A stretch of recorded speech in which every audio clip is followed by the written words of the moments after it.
Hello বন্ধুরা, আমি শুভঙ্কর রয় তোমাদের সবাইকে স্বাগত জানাই আমার এই চ্যানেলের আরও একটি নতুন ব্লগে। তো বলো তোমরা সবাই কেমন আছো? আর আমি কিন্তু খুব ভালো আছি। আর আজকে আমার কাজ ছুটি, আর এই ছুটির দিনগুলোকে আমি কিভাবে কাটাই, কি করি, পুরোটা তোমাদের সঙ্গে আজকে শেয়ার করব। তো চলো ভিডিওটি শুরু করা যাক। আমার নতুন বাড়ির কাজ চলছে, তাই একটু ব্যস্ততার জন্য কয়েকদিন থেকে ভিডিও আপলোড করতে পারছিলাম না। রাখির আজকে স্কুল ছুটি, তাই আজকে ও সকাল সকাল চলে এসেছে আর এসে বাহানা করছে যে মামা চলো আজকে আম পাড়ি, আম মাখা খাবো। এত সকাল সকাল আম মাখা খাওয়া যাবে না, জন্য আমরা চলে আসলাম এখন মাসিদের গাছের লিচু খেতে। কালকে বিকেলে আমি আমাদের জমিতে গিয়েছিলাম আর গিয়ে দেখি আমাদের লঙ্কা ক্ষেতের জালে একটা ব্যাঙ আটকে গিয়েছিল। এরকম ঘটনা অনেক বর্ষাকালে হয়ে থাকে, তাই তোমরাও যদি কখনো দেখো যে কোনো প্রাণী কোনো জালের মধ্যে আটকে গিয়েছে, অবশ্যই তাদেরকে সেখান থেকে বের করে দিও।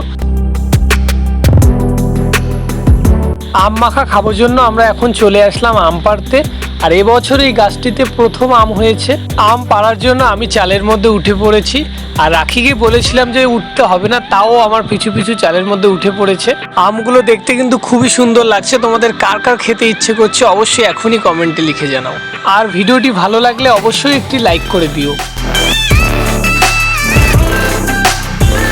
আজকে বিকেলে সাইকেলে করে আমরা একটা জায়গায় ঘুরতে যাব, সেই কথাটা বলার জন্য মনোজিৎ এসেছে।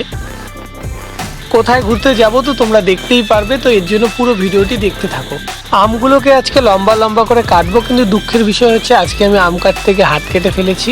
আজকেই প্রথমেই গাছের আমটি খাওয়া হচ্ছে, তো রাখি এখন খেয়ে তোমাদেরকে বলবে আমটি খেতে কেমন। আমি একটা খাচ্ছি। কেমন রে, মিষ্টি নাকি? টক? হ্যাঁ, টক। রাখি আমাকে আগেই বলেছে মামা বেশি ঝাল দিলে কিন্তু আমি খেতে পারবো না, এর জন্য আমি গাছ থেকে শুধুমাত্র 3টা লঙ্কা ছিঁড়ে নিলাম। আমার হাত কাটতে গেছে বন্ধুরা।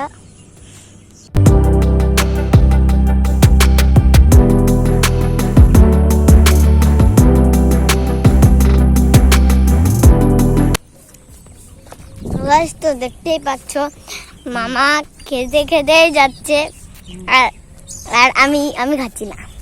লঙ্কা খাবো এখন গাইস। আমরা এখন লঙ্কা খাবো। এই দেখো লঙ্কা খাবো। দেখা যাচ্ছে গাইস। চলে আসছি, এই যে নদী দেখতে পাচ্ছ তোমরা, নদী। এই দেখো এখনো খাচ্ছে। আম মাখা খেয়ে এখন আমি আবার কাজে চলে যাচ্ছি প্লাস্টিক নিয়ে। এই প্লাস্টিকগুলোকে লাগাতে হবে এখন। এই যে কাঠগুলো তোমরা দেখতে পাচ্ছ, এর মাঝখানে এই প্লাস্টিকগুলো দিতে হবে। কাজ কমপ্লিট করে আমরা দুজনে মিলে চলে আসলাম আমাদের বাড়ির পাশের একটা রিসোর্টে। আর এই রিসোর্টটা কিন্তু পুরোটাই বাঁশ দিয়ে তৈরি। তো চলো তোমরা দেখতে পারবে, চারপাশে গ্রাম, তার মাঝখানে কিন্তু এই জায়গাটিকে তৈরি করা হয়েছে। খুবই সুন্দর একটি জায়গা। এখানে এখনো পর্যন্ত তোমরা কে কে ঘুরতে এসেছো অবশ্যই কমেন্টে জানিও, আর জায়গাটা তোমাদের কেমন লেগেছে সেটাও জানিও।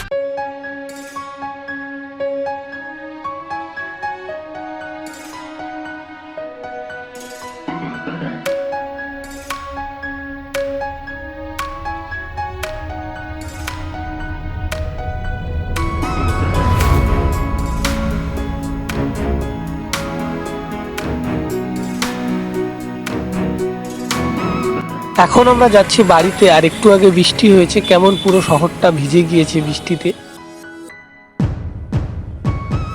বাড়িতে এসে দেখি মা পিঠে তৈরি করছিল, তো পিঠেগুলো দারুণ হয়েছে। আর আজকের ব্লগটি এখানেই শেষ করছি। সবাই ভালো থাকো। ভিডিওটি পুরো দেখার জন্য সবাইকে অসংখ্য ধন্যবাদ।